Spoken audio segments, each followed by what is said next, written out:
Okay, welcome back to Wrestling Observer Live. Dave Meltzer, editor of the Wrestling Observer newsletter, with Bryan Alvarez of Figure 4 Weekly, and our special guest this week. That is not his theme song. It's Jim Cornette. Jim, how you doing tonight? Well, I'm very good. How are you guys? We're doing really good.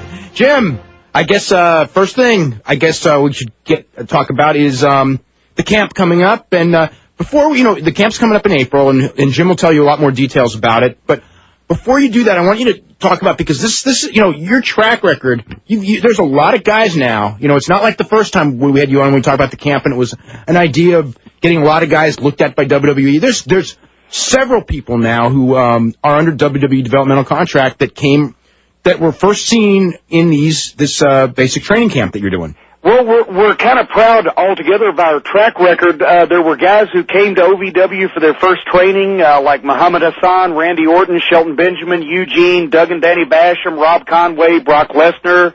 There were guys who had some training in their background, but had their primary training in OVW, like Batista, Victoria, John Cena, Heidenreich, Luther Reigns. Don't brag about all them. I'm doing this off the top of my head. There were guys who came to OVW on their own, and through their hard work and determination got contracts. A lot of guys on developmental now, like Johnny Jeter, Danny Inferno, Mike Taylor, Chris Cage, Mac Johnson, Joey Matthews, Romeo Roselli. There were a lot of guys that were signed by the WWE and sent to us. Won't even go into those names, but of the 3 tryout camps that we've done, the guys who have been invited to join OVW and worked hard and got contracts for developmental through us finding them at the camps, Tank Tolan, Jillian Hall, Mike Mondo, Antonio the Promise Thomas, Ken Doan, Steve Lewington, our current OVW champion, Elijah Burke, who does not have a contract, but I have a feeling will in the somewhat near future. I think, to be honest, and I'm not trying to toot my own horn, but as Buddy Landell used to say, toot toot, there are more OVW alumni in the WWE now than there are from any other wrestling schools put together. Mm-hmm. And we're kind of proud of that. No. In the Heartbreakers. Okay, so Antonio the Promise Thomas came actually through one of these camps. I thought that he was sent to you. Actually, Promise came to the camp. I believe it was last fall, and they were looking at him anyway. But he came to the camp, and we loved him from the start because he was good talent, and so it was a combination of. They knew who he was. He came to the camp here, got a chance to be seen again, and was signed and sent down. And Roselli, his partner, had teamed with him some in the Northeast. But as far as the Heartbreakers go, I saw something in Roselli. John Roselli became Romeo Roselli, and Thomas putting them together and giving them the ring outfits and the ring entrance and things like that made teams they had so much better. So a lot of these guys are on the radar screen, but it helps sometimes when they come to the camp and they really they get a chance to go through their paces, on a 3-day basis. Mm-hmm. So now tell people about the days of the camp and how to contact and all that. Well, it's April 15, 16, and 17, which is a Friday, Saturday, and Sunday. And you can go to our website, ovwrestling.com. Once again, that's ovwrestling.com. And there's an application form because we've talked about it before. Unlike a lot of the other wrestling schools, I don't care if you got tuition money in your hand, if you're 5'4" and 150 pounds or 45 years old or way out of shape or whatever. Unfortunately, we're not going to accept you because we right now have 3 different programs going in OVW. The beginners class, which really finds us some good talent because Jeter and Muhammad Hassan, Chris Cage, Dinsmore, the Bashams, Conway, over the past 9 years have all come from the beginners class. We also have an intermediate class where we put guys who we feel are farther advanced than the basics, but at the same time not ready to jump in the big pond. And then we have the advanced class, which includes all the WWE developmental talent, plus a number of our full-time roster talents that have not gotten contracts yet but are being used very heavily at OVW. So we have 3 programs right now, and we're not going to take everybody. I want to make that clear. But if you send your application in and you have the size, the age, the athletic background, the look, just any combination of the things you need to have to make a success in this business, then we will accept you to the camp, and at worst you get a 3-day seminar in probably instruction that you haven't had before in professional wrestling, and at best you get invited to come back and train in OVW, and then you're on the radar screen every week with the WWE officials and all of the folks here in OVW. Now, I want to ask you, what of all the things that guys come with, what do you think they are what knowledge do you think is the most consistent that they lack, that guys that come in lack, or is there one thing that you can point out like that? Well, definitely a lot of guys who come are athletically sound, they're in shape, they train for this, they really want it, they have the desire, but nobody has ever instructed them in the way to put a match together, in psychology, in the various forms of things you have to do to work the WWE style, and basically what we try to do is we try to evaluate potential. Denny Crum, the U of L basketball coach for 30 years, Hall of Fame college basketball coach, one of the top 10 in all time as far as a win-loss percentage. What he always said was, I don't want guys that can play basketball. I want guys that can jump, and I can teach them how to play basketball. And what we look for is the drive, the determination, the attitude, the look, the physical capability, and we try to teach them then, okay, you have all the tools, here's how you need to apply it. Okay. We are going to, I want to start with a phone call. We're going to go to Virginia and Adam. Adam, what's going on? Hey, just want to say first, I love the show. I'm glad that we have something we can talk about real wrestling about, not just the big guys up in New York. But speaking of, I want to know, with this Chris Masters guy, is this just the narcissist all over again, or what? Jim knows Chris Masters very well, and you want to talk about Chris Masters? Well, Chris spent about a year here, and Chris is still, I believe he just turned 22. He's a very young guy, which his size and his look would belie. But the thing with Chris was he's one of those guys that came to us. He was signed. He was sent to us. He had never had proper training in psychology. He'd never had proper training in how to put a match together. He knew some moves. And that's the problem with a lot of the independent wrestlers today, and I'm not knocking any of the independents. We want the independents to apply for this camp because we want to be able to show them that there is something that they're not getting in other places. With Chris, he was here for about a year, very green when he came. My personal opinion is he was called up a little bit too soon. Mm-hmm. Because a lot of these guys, we got Ken Doan, who came down here right after his high school graduation. He's still only 18. We've got guys 19 and 20 years old, and they're not going to be mentally mature as well as physically mature to absorb all this information that quickly. So sometimes a guy has a great look and a great, great appearance and a great entrance, a great gimmick, whatever, and sometimes they're brought up before they're ready to handle things, both in an aspect of maturity and also in experience. And Chris Masters is going to be a superstar, no doubt about it. Right. I think that a lot of people are seeing him now before, if I was making the call, before he would be seen on a national basis. Right, I mean, because he looks great, and at least he believes his gimmick, and just unfortunately looks like a horrible gimmick, and his finisher just looks sloppy as anything. Well, full Nelson finisher. It's going to take a ways to get people into a full Nelson, but well, he looks like he's going to slam him down on the mat, and if he does that, that looks great. At least he'd apply some power, but he just kind of like flops them down like they're a sack of carton of eggs, unfortunately, and then what he did with poor Stevie Richards a couple weeks ago. Yeah, that wasn't he didn't make an auspicious debut, to say the least. Well, you know, and in Chris's defense, Chris was here for over a year, a little over a year, and I don't remember anyone else that he ever injured during his time here, and I think now he's gotten a bad reputation just because it was a high-profile situation. But, you know, this ain't ballet, and stuff happens. Right. If the guy was dangerous, or if the guy was reckless, I'd be scared to death if I was him. So in this case, I think he's getting a bad rap. I think it was nerves, if anything else. Yeah, oh yeah. Being one of his first national television performances. Plus, they put a lot of you know, I mean, and again, you know, wrestling is pressure. You know, I mean, because if you're going to be a star, there's going to be incredible pressure on you.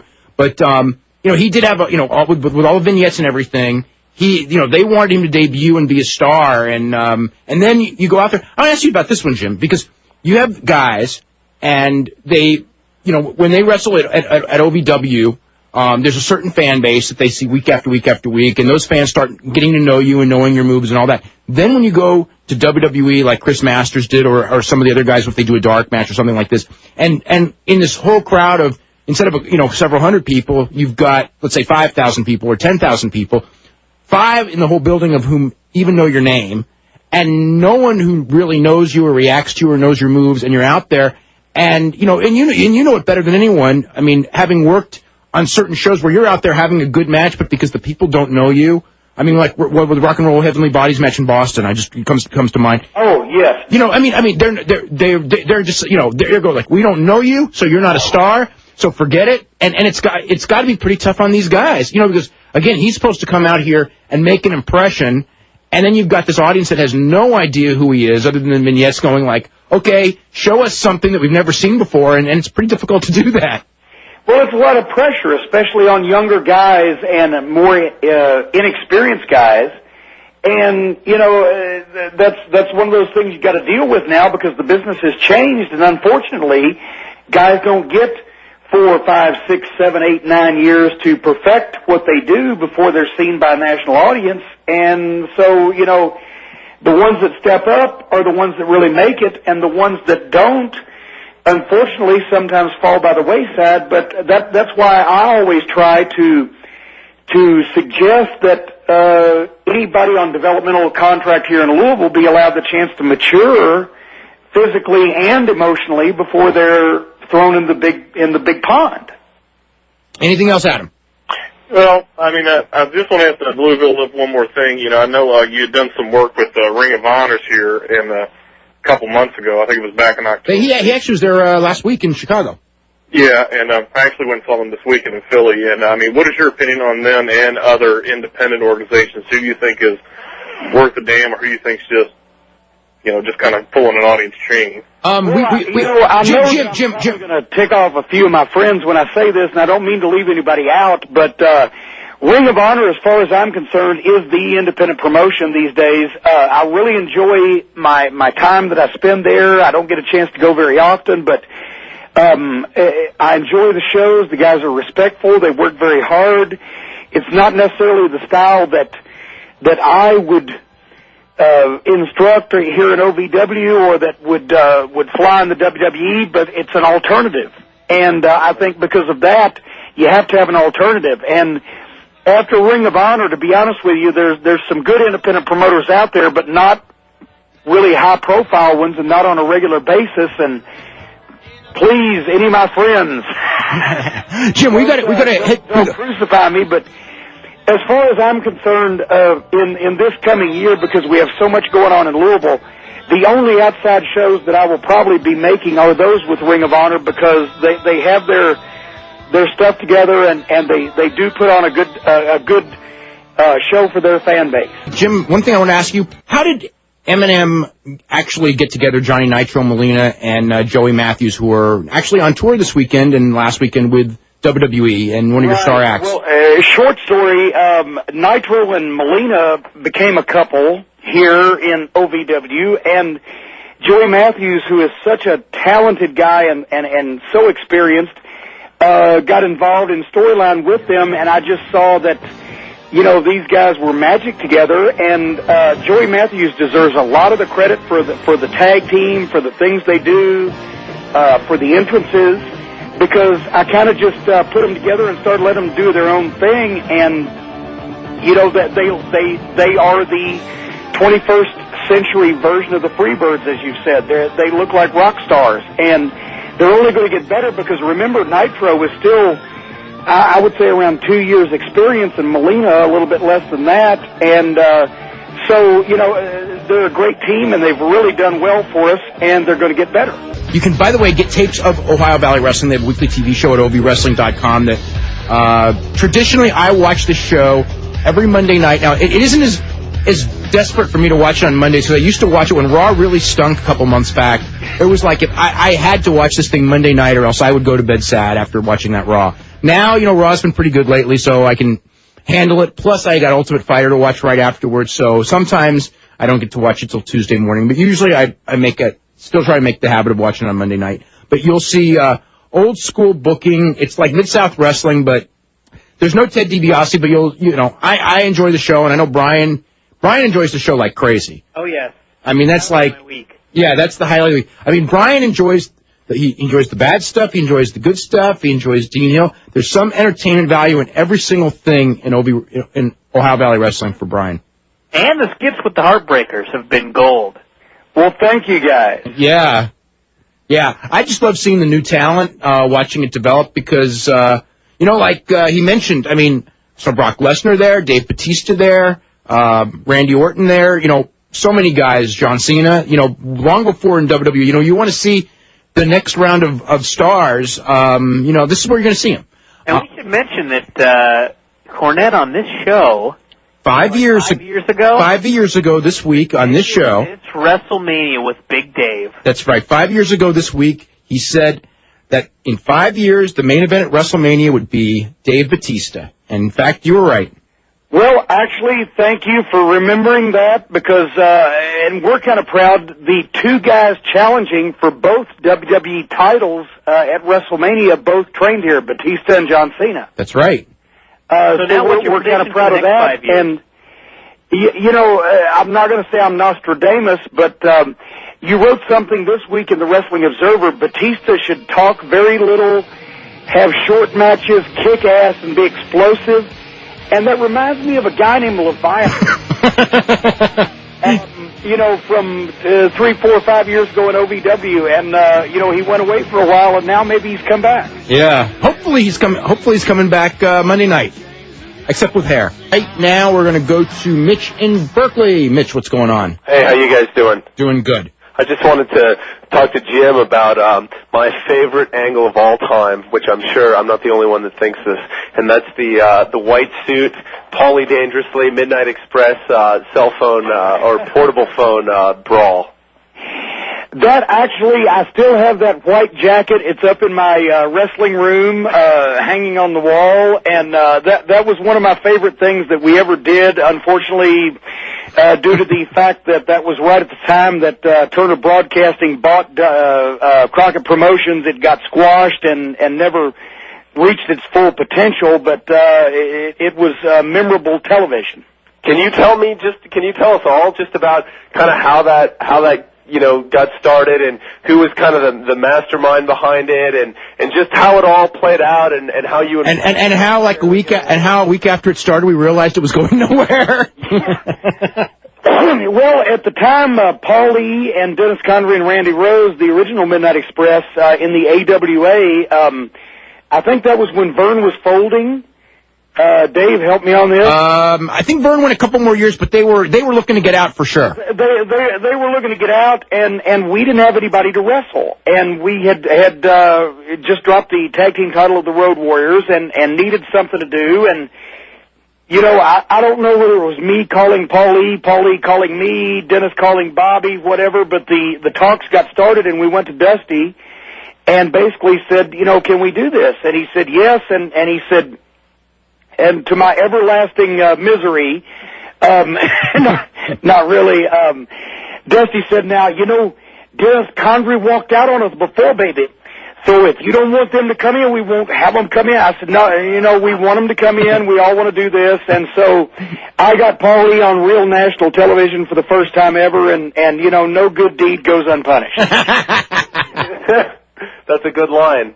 Yeah. And talk to me about, I know in some situations it still happens, obviously, with Helmsley because he has the ear of the WWE, and I know that, the whole Trish Christian thing was Jericho's idea. How often, and this is just for all you guys, how often do the performers get to think up angles or think up ideas and bring them to management and them work or don't work? Like how does that happen more or less than it used to in the 80s? I think probably less, just because there are less territories, less bookers, less people in the business overall than there were in the 80s. So of course it happens less because there's less people. But if a guy has some clout, a proven track record, his opinion is respected, and he goes to somebody in a position of power with an idea for something, it gets consideration, and that happened 30 years ago, 40 years ago, and it happens today. And it just depends on who it is and what the situation is. Can I ask you guys one more question? Go ahead. Are any of you guys excited about WrestleMania this year? I'm excited about Angle and Michaels. I'm excited about April. For a little bit on WrestleMania. I mean, I'll tell you what, the two things on WrestleMania, I'm intrigued by the main event because I know it's very important. Okay, I'm not really that interested in JBL and John Cena at all. I'm interested in Guerrero and Mysterio just because I think it's going to be really good, and Angle and Michaels because I think it might be really, really, really good as well. But if I was the one thing that I'm more intrigued about maybe than anything else, even though I'm not even expecting to be necessarily great, but that pit thing that makes you want to watch wrestling is Steve Austin and Roddy Piper. Right. I'm interested in seeing Steve Austin come back. I mean, he's been gone long enough. I mean, a lot more, and I mean, you can tell from the reaction in Providence if you didn't hear about it, but the Hogan thing being in the Hall of Fame isn't doing it for me. And, I mean, I'm not that I'm a big Hogan fan because I'm not, but when he comes back, and I mean, I know it's going to be magic if he doesn't come back too often, but the Austin thing, I think the Austin thing has potential to be a pretty darn big deal if they, do it right. Right. I think the same thing. When you got Stone Cold Steve Austin and Roddy Piper, two of the biggest names ever in the business from different eras, both in the same ring for the first time, if it doesn't work, something's wrong. Jim, I want to ask you something. I'm going to throw this match at you for this year's WrestleMania. It's not going to happen, okay? Do you think this would have been a viable match, given, the right amount of promos to build it up and the right storyline to build it up? Austin and Rock versus Hogan and Flair. Because I never asked anyone about this, but it's just a match that... not a bad idea. It's not a bad... Okay.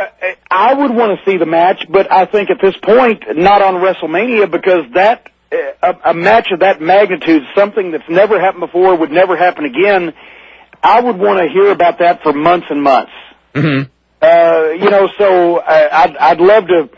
I don't know if it'll ever take place. I would love for it to. I'd love to see it, but I would want to hear about it. I would want to see the build. I would want to have it promoted for months and months for something special. And we're running out of time. Well, I mean, I'm not talking about for this year's WrestleMania. I'm just saying as theoretically, because the way I look at it, you've got the two big stars of the 80s against the two big stars of the 90s. It's kind of a dream match that's never been done.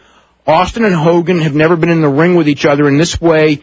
Depending on how limited Austin is because of his injuries, you can have Rock do the bulk of the work and Austin just do the hot tag. Flair and Hogan, because they've teamed up together once, but no one actually remembers that it happened. And I saw it and I don't even remember it, so it couldn't have made. So no, it's basically the first time they've ever teamed. And I mean, the beauty of the Hogan Flair team is, again, no one's seen it. Everyone's seen these guys wrestle for 25 years, and Hogan only has to tag in, two times maybe during the match. Right. And you can get through the match, and Hogan won't get hurt, and Flair can Flair can work with Rock most of the way, and Austin and Hogan can get that one time in together that you need, or else you're ripping people off. And you don't want Austin and Hogan in for too long anyway because it probably won't be that good. But you get it at least because it's never happened before. So anyway, I think that would be a match that's a million buys on pay-per-view if it was promoted right. Okay, well I'm glad someone said that. I was wondering about last Monday's Raw. I just want to tell you, I was pretty much totally not excited about WrestleMania, and I think my relationship with wrestling is kind of like that bad psycho girlfriend that that is bad all the time, and then just when you're ready to, to move on with your life, just like, like Kate Winslet from Eternal Sunshine, just that, How about Joni Lauer in Surreal Life? Oh, God. I don't think you ever go back to that, unless you're Sean Waltman. He probably will, but... and he will someday. The point is... Hopefully he won't, but... Is that I was so done. I was sitting down and I was thinking, because this is the kind of guy I am. I was thinking, God, there's not that match that I'm fired up about. In theory, I'm fired up about Angle and Michaels, but I'm just not pumped. And then just when I'm even thinking, maybe this will be the first year I get a tape of it, right? I mean, that's how far out I'm going here. They put on that street fight, and they put in that sadistic Angle, which was just great, kind of old school, simplistic, straight ahead, just vicious wrestling. And I absolutely loved it, and now I can't wait. Okay. Well, there you go. Mitch, we're going to get running because we got a bunch of other calls to get to, okay? Hey, Jim, one thing real quick. Yeah. I hate to put you on the spot, but you did make the prediction about Batista. So if you had to predict now who possibly, Ohio Valley in 5 years might headline WrestleMania, who would you say? Oh, my God. How about third from the top, just so we don't put pressure on the guy? Well, actually, I'm actually 2 for 2 because I didn't say it on this show, but when The Rock first came in 1990. Oh, I know The Rock story. Yeah, that's right. Go ahead. I told Vince McMahon, I said, Vince, here's your champion in 5 years, and it only took him 3. I don't bandy that around lightly, but if I had to pick, there is no reason in the world, otherwise than insanity, why Matt Morgan will not be a major player in this business in the next 5 years. He needs more experience still, though. He needs more experience, but so does everybody else. Yeah. But so did Batista when I said that. So did Rock when I said that. But barring injuries and insanity, Matt Morgan will be a major player in the next 5 years, and he's still in his 20s. Okay, but now when we talk about insanity... Marty Wright. Sorry. Marty Wright. Marty Wright. Tell us about, for those of you who don't know, if you probably remember about several months back, when the Tough Enough thing started, there's a guy, Marty Wright, who was cut because he lied. He lied because they went out there, and you cannot lie in wrestling, especially in the WWE. And he's in the ring, and he said he was 30, and he was really 40, and he had a great look. He was a fantastic athlete, great body for his age. Very charismatic individual. Started at square one. He's in OVW right now. Any thoughts on Marty Wright? Well, I agree with everything you just said, with the exception of, unfortunately, last week he got about 6 of his teeth knocked out with an errant forearm, so he's on the injured reserve list. But the thing about Marty is, I believe he wants to do this. Every time we sit down at a class, he's got a notebook. He takes notes. He listens. He asks questions. He hangs around and watches other people put their matches together. So it's not like that he thinks that he can do this just like that. He's putting effort into it, and the only thing that works against him is age, but he looks great for his age. And to be honest with you, I think it's possible something may happen. Okay. Again, you can get those OVW television shows at ovwrestling.com. That's right. You can get a subscription to it. And if you don't like the storylines on Raw and SmackDown, just watch it because you'll get to see a lot of developing talent. And they don't do the story. They don't do the storylines you don't like. Let me say it that way. There are no women there teaming with big... We never reach greatness, but we don't sink to the depths of depravity either. It's kind of constant all the way through. Major question here. Who comes up with all the ideas for the videos? Particularly all of those that involve the mall. Oh, the mall videos with the mall video with Chad Wicks. To be honest with you, the Heartbreakers. I said go out and be outrageous. Bring me tape, and I will air it. And those guys, they have done all of those on their own, and they've just been tremendous. Now the one with the Tolans when he went into the restaurant and jumped on there, and Chad is playing his entrance music on the boombox. Or it wasn't even his entrance music, it was Rocky music, right? I think so. But yeah, I said, go out around town and just be asses. The thing with Chad Toland in the middle of the busy mall in Louisville, wearing his blue wrestling Speedos, walking around. There was something so preposterous that you had to see it. I love the part where the Heartbreakers and Morris Green are strutting through the mall, a crowded mall, and like this man walks by, just kind of glances at them, and then just keeps walking. Nothing out of the ordinary has happened. Well, you know the thing is... Well, if it was here, it would just be an everyday occurrence. In the ring, but that's kind of like book reports for them. Go out, bring me something. If I like it, I'll air it, and they've come up with gold. Mm-hmm. Okay, we're going to go to Eli in Dallas. Eli, what's going on? Hey, how y'all doing tonight? Doing really good. All right, I have a couple of questions and a comment. And the first question is about the WWE WrestleMania. Have y'all heard any kind of price and value for it? And also, it's going to be a 4 or 5 hour pay-per-view. I believe 4 hours, and I believe $49.95, but I'm not positive on the 4 hours. The $49.95 I'm pretty sure of. Okay. Yeah. And the second question about WrestleMania as well is, on the undercard, is there any sleeper match that you think is going to just take away from the whole show? Eddie Guerrero and Rey Mysterio in Los Angeles, I think might really be a hell of a match. Okay. I don't know what a lot of the underneath stuff I don't really know, but, I think all the key stuff we pretty much know at this point. Who's going to be, again, like in the ladder match, Chris Jericho's going to be in a ladder match, and if it's 5 other guys that are, really good, they could steal the show. There's going to be 3-4 matches on that show, I think, that are going to be really good, and then there's going to be a couple of them that, are going to be long and maybe not so good, and then there's going to be one that's going to be short and absolutely horrible, which is, Big Show and Akibono, if that match, does take place as they are building. I don't know that it's 100% locked in, but that one has if they get a good match out of that, then I will be so stunned you have no idea. Because I've seen Akibono, and it's impossible. It's impossible. It's a bad idea, and I don't know why they're doing it. That's all I can say. And I got a question and a comment about Jim Cornette here. First, I'm going to tell my age off here. I've been watching wrestling 35 years. And so have we. Yeah, exactly. And I've been a huge fan. I go back to when it was only 3 territories, AWA and NWA. Well, NWA was 20 territories all by itself. Yeah. Or 30. But I was wondering to Jim if, do you think wrestling today could go back to the day of them telling a storyline, because these 3 to 5 minute squash matches are just totally ridiculous now, and WWE is throwing 15 pay-per-views a year at us now, and it's just, they just do one storyline, and all of a sudden they just drop it and start another one with just somebody else, and it's just getting ridiculous. I was wondering if we could go back to the way it was. I don't know that we'll ever be able to go back. You can't put the genie back in the bottle. You can't recapture the magic. You can't unlearn something or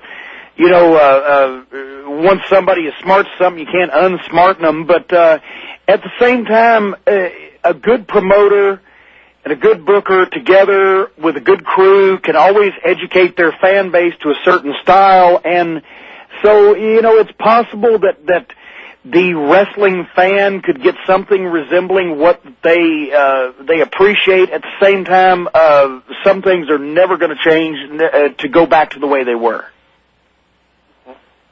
Okay? All right. All right. All right, great show. I appreciate it. Oh, thanks very much. Okay, we're going to go to Gino in San Francisco. Gino, what's going on? Hey, how you guys doing? Great show. Thanks. I just wanted to, some previous caller asked my question, so I wanted to ask about the OVW guys and how a lot of them in the past couple of years have all been big guys who are in shape, whether they could wrestle or not. And I don't know if you could actually tell us who is coming through the pike next. But is there going to be any other styles, like maybe high-flying guys or guys who are good on the mat or anything like that? Well, he's got guys right now. Excuse me, you see a lot of OVW guys that are big just because that was the flavor of the past year. They were looking for big guys, so regardless of what their experience level was, sometimes they were moved up. But right now, Ohio Valley Wrestling, the guys that I think are ready for the next level and could go at any time are the Thrill Seekers, Johnny Jeter and Matt Capitelli, and M&M, Joey Matthews, Johnny Nitro, and Molina.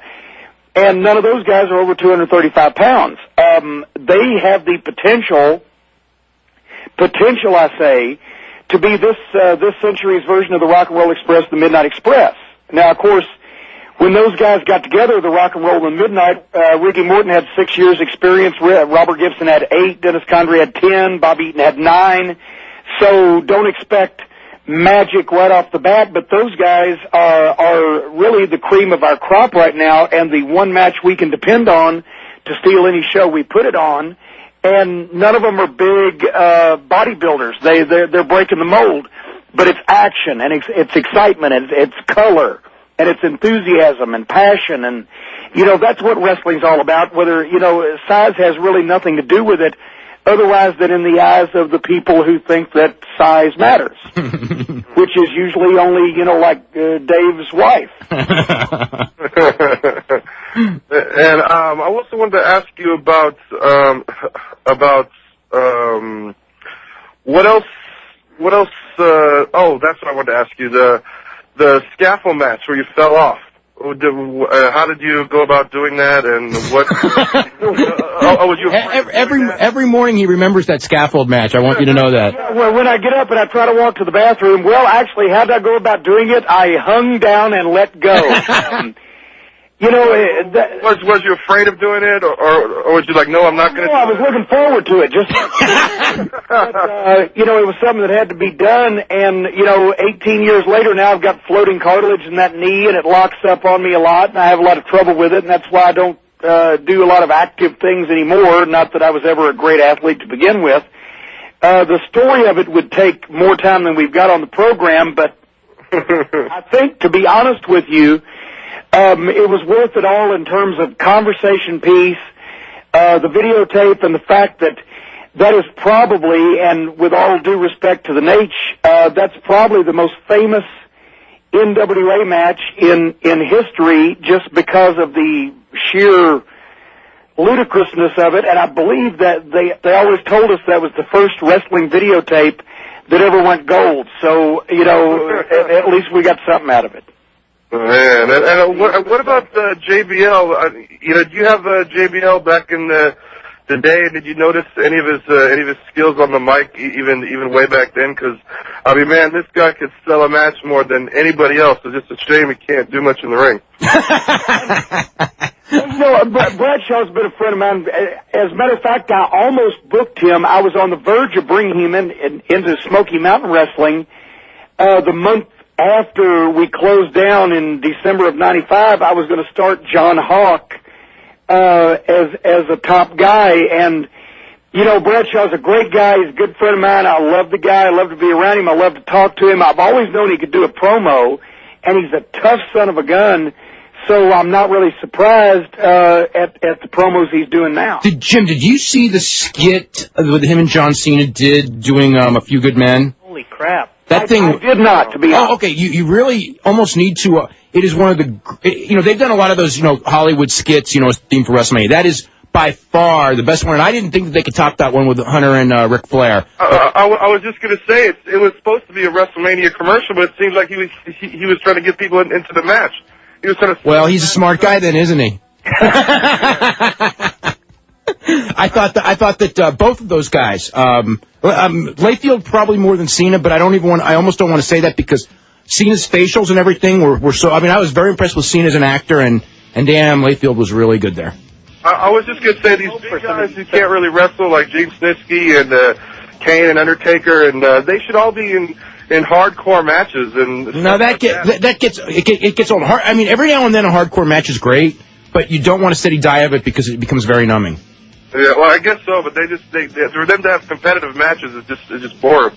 Well, that's as far as Undertaker, it's a matter of having the right opponent.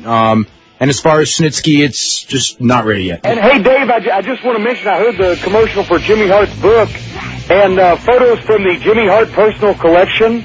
Yes. Anything before 1984 was taken by Jim Cornette, but I didn't get a credit in the book, but that's okay.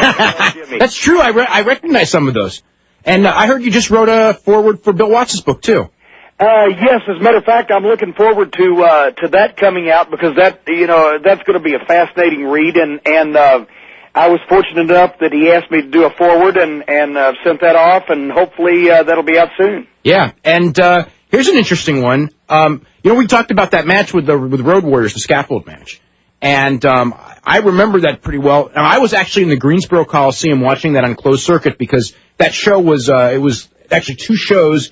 The Starrcade, half of it was from Atlanta, and half of it was from Greensboro, and they rotated the matches back and forth, like there'd be one match from Atlanta, one match, and then the other people would watch it on the big screen, and it was also closed-circuited in other locations as well. But anyway, I was at the Greensboro Coliseum with a friend of mine named Mike, who was on line 4. Mike, how are you? I'm doing great, Dave. How about you? Hey, I'm doing really good. Hey, Jim. Is that Silo Mike? That's Silo Mike. Oh, my God, Mike, how are you? Doing great, buddy. How about you? Very good. I got a question for you guys. Raw's in town tomorrow night, and I can't think of a single reason to go. Tell me one. Ric Flair's going to be there. Ric Flair's going to be there. Yeah. What more do you need? Well, that's true. I can't even get my kids to want to go. Now, that may be a different story. Take them to wrestling, and now they don't even look at it. They turn their nose up.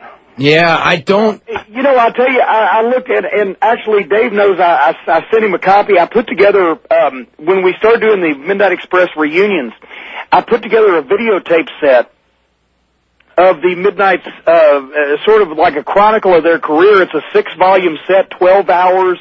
By the way, you can order that at ovwrestling.com also, but... Oh, that's some great matches. Let me tell you something. Those are great matches. Career of both sets of Midnight Express, from their first match to their last match. There's unseen house show footage. There's news reports. There's some of the great angles and matches. And it just at that time, and Mike knows what I'm talking about, the crowd response and the crowd reaction and the things that got over was so different because it was so logical. And it made sense, and you were caught up in the moment, caught up in the story, and I think that's what's missing with a lot of guys, because these days, remember, in that time there were 30 different territories. And now all the guys getting in the business copy what they see on television.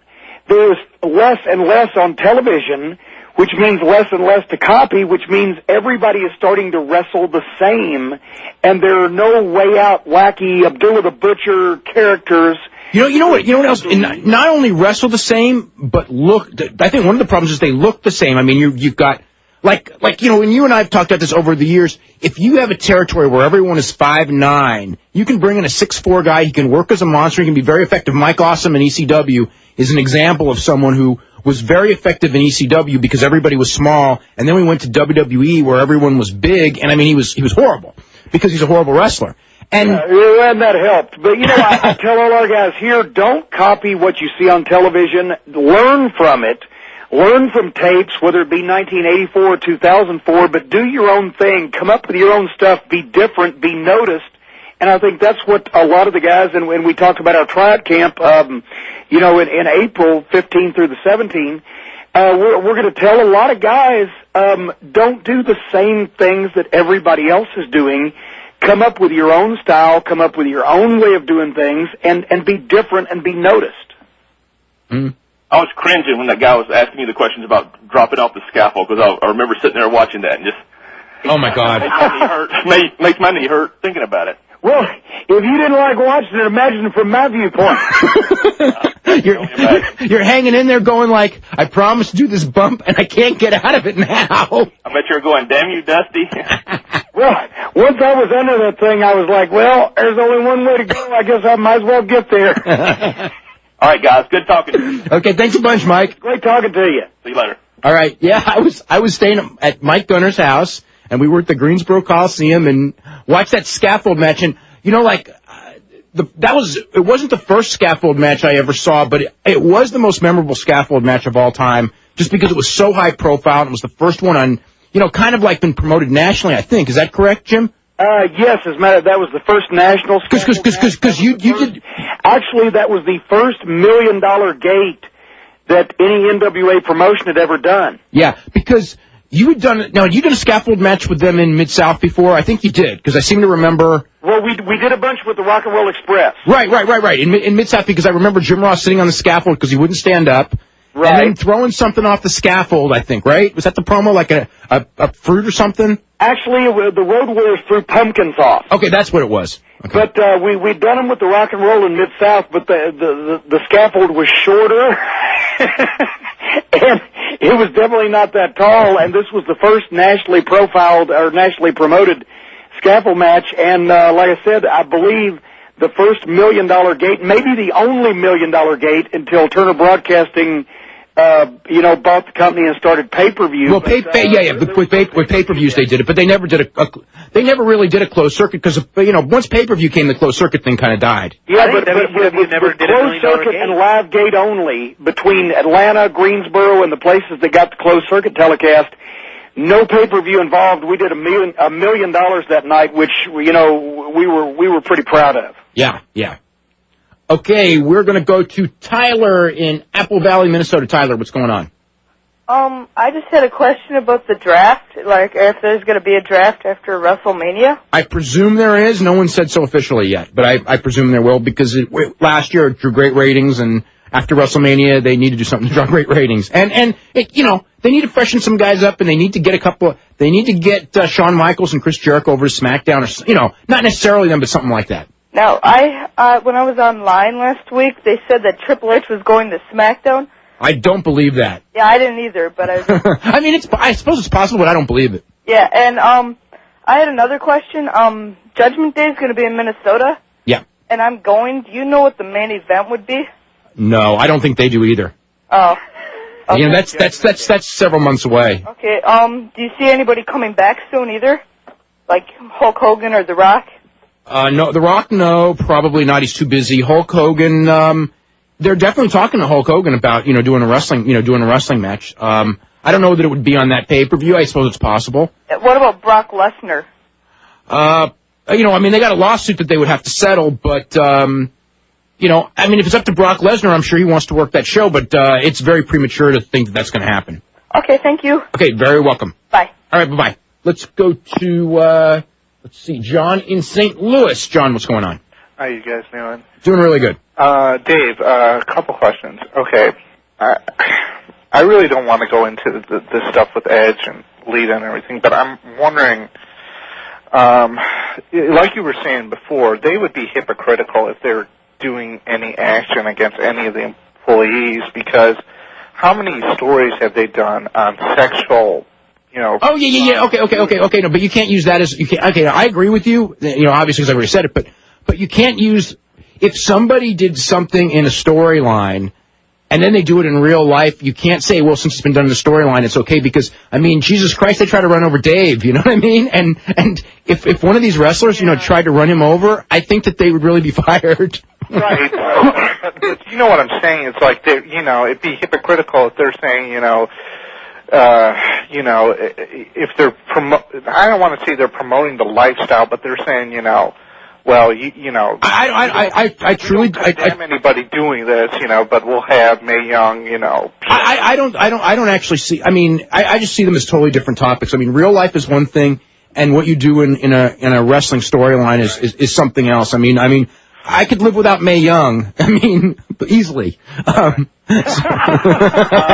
The other thing is, I'm just, for the stuff that's starting with Edge now, because I read the report on the house show in North Carolina, I'm just wondering what the hell's going to happen if Lita comes back. Well, Lita's not going to be back for months, so I wouldn't even worry about that. But Edge is going to be in Raleigh tomorrow night, and I expect to see some chants on Monday night. I expect it. Am I missing something? Because I have no idea what you people are talking about. Yeah, I didn't think you did. Okay, that means I have to say what happened. Matt Hardy and Lita split up, and it's over Edge. Okay? Ah. So that's I'll stay out of that one. Sorry to get the news. See, that's what happens when you're not on the internet 24 hours a day, and you have to rely on the Observer, and you get the news a week late. The other quick thing, Dave, that I wanted to ask you is, I'm kind of surprised how many people are downplaying how good Cena and Bradshaw were Thursday night. Is anyone downplaying? Do you mean in the promos? The promos that they did not in the Few Good Men, but those two promos? Right. The Bradshaw promo was really good. Oh that was the best Cena promo I think I've seen in about a year. And because for me, I've always been suspect on his promos because he's been pushed too much as the comedy type champion. That was the first time that, and I've always thought this with heels, where if you can show a person's resentment over the fans, against the fans, the fact that they're not respecting him, the resentment that the adulation they're showing baby faces are not being shown to them, you know, it plays so damn well, and it worked so well with the Cena promo at the beginning that I'm kind of like, I'm just wondering how the hell did they drop the ball with Batista for his first promo and for Triple H where it was so mechanical. I'm wrong. Just one was scripted bad, and the other one, I don't know if it was scripted good, but the guy, I mean, I think that Bradshaw has a lot of input into his promos, and I think he does a lot of them on his own. And the guys who do the promos on their own and are doing their own material and their own from the heart, I think that. Right. Well, wouldn't you say, Jimmy? 90%. That's always better. It's always better, yeah. Wrote anything for me, and I couldn't have remembered it if they had, but. Once again, when a script writer writes for 20 different actors in Hollywood, then all those actors sound like the script writer. Wrestling is not acting. Wrestling is reacting. You've got to do your own thing. Give me a story. I will tell the story. I'll do it my way, and I'll get it over. If I don't, then fire me and get somebody else to do the job. But don't put words in a guy's mouth, because these are not actors playing characters. These are people being themselves with the volume turned up. And nothing you can write for somebody can be better than what a talented promo guy can do for himself. We've got time for one last call. It's going to have to be quick. Drew in Kansas City, what's going on? Hey, what's going on? Thanks for taking my call. No problem. Jim, I enjoyed your stuff with Bobby Heenan in December with Ring of Honor. And I was curious, when I think of great managers, I think of Gary Hart.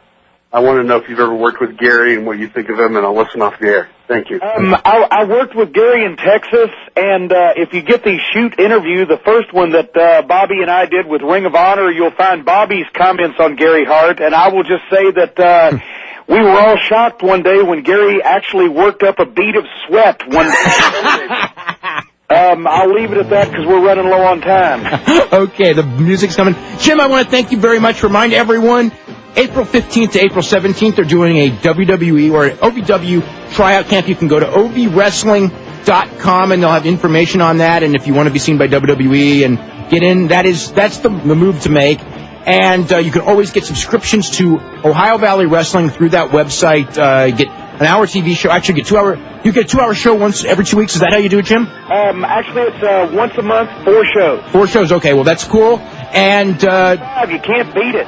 Yeah. So anyway, thanks very much, Jim. We will be back next week. We'll be going live with the pay-per-view from TNA, covering the pay-per-view and taking your phone calls. You're listening to Wrestling Observer Live on the Sports Byline Radio Network.